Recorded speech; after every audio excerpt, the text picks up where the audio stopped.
What is going on, everybody? It's your boy Phoenix here, back with a brand new Marvel Spider-Man 2 informational video.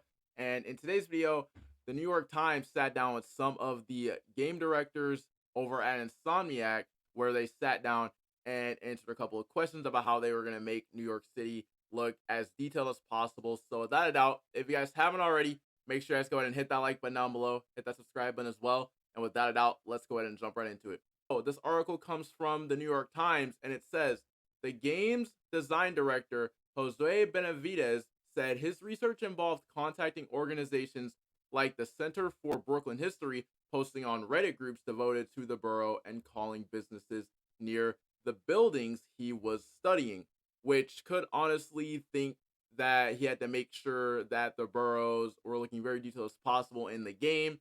Seeing as that we are getting them, they want to make them look as detailed as possible as well. But following that, he also said it's been a lot of living on Google Maps. So with that being said, it almost seems like that he wanted to make sure that it was more detailed as possible. So he went there to look to see how he can make it more detailed and stuff like that, make them look like realistic. But following that, it also says designers also wanted to vary the urban landscape, ensuring that important sites from the comics like Aunt May's house and Brooklyn Business Academy were clearly represented. Another difficulty was identifying where to end the playable area in Burrows that stretch into Long Island. Now, I'm not really sure how much distance it will be, and for me, I really do think that it could be to identify where that playable section ends, so that way, whenever we're done playing that section, we can go on to another section. But following that, Brian Intihar said the good news was that Spider-Man became successful, and with success comes greater expectations. Meaning that this is obviously some amazing news for the fact that Brian feels potentially highly confident in this, and for the fact that it will shatter expectations. That's always good to hear as well. And this next one honestly really caught me off guard. Apparently, we also got Venom's identity confirmed in this article as well. And it says, in the sequel, players will control two Spider-Man as they navigate new responsibilities and powers, including the ability to jet through the skies with web wings. Peter Parker and Miles Morales, who is from Brooklyn, will twist into knots over a symbiote suit that warps Peter into a villain from the comics, the alien parasite called Venom. Now, I think it is very possible that he will be Venom for a part of the game, but also we did get two posters of the both of them standing side by side, and they are striking similar poses, and the background is similar as well as it's raining in each one of them.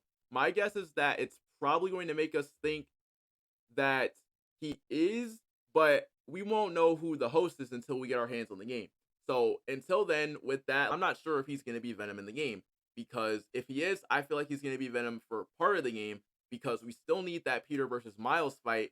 And once that happens, and once Peter gets the symbiote off of him, it's going to go to a mystery host. So until then, we have to wait until we figure out who the host is. But following that, another thing that was very interesting in this article is that it said everything is intentionally placed, Benavides said, noting that there must be plenty of objects to show off the physics of Spider-Man's web-slinging abilities.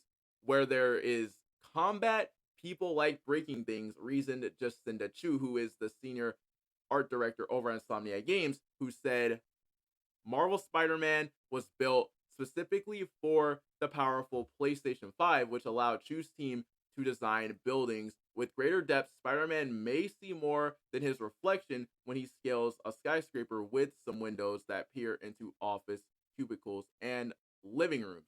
Now, with this can only be done with the power of the PS5. So with that, we're finally going to actually see how it gets to run in 44 days. So I can't wait to test to see what that's like as well. But following that, it ends off this article by saying what we have tried to focus on is respecting the DNA of the franchise without being afraid to mix things up. And this is what Brian said. But other than that, let me know what you guys think down in the comment section below. It's been your boy Phoenix, and I'll see you guys later in another spectacular, Spidey, webtastic banger.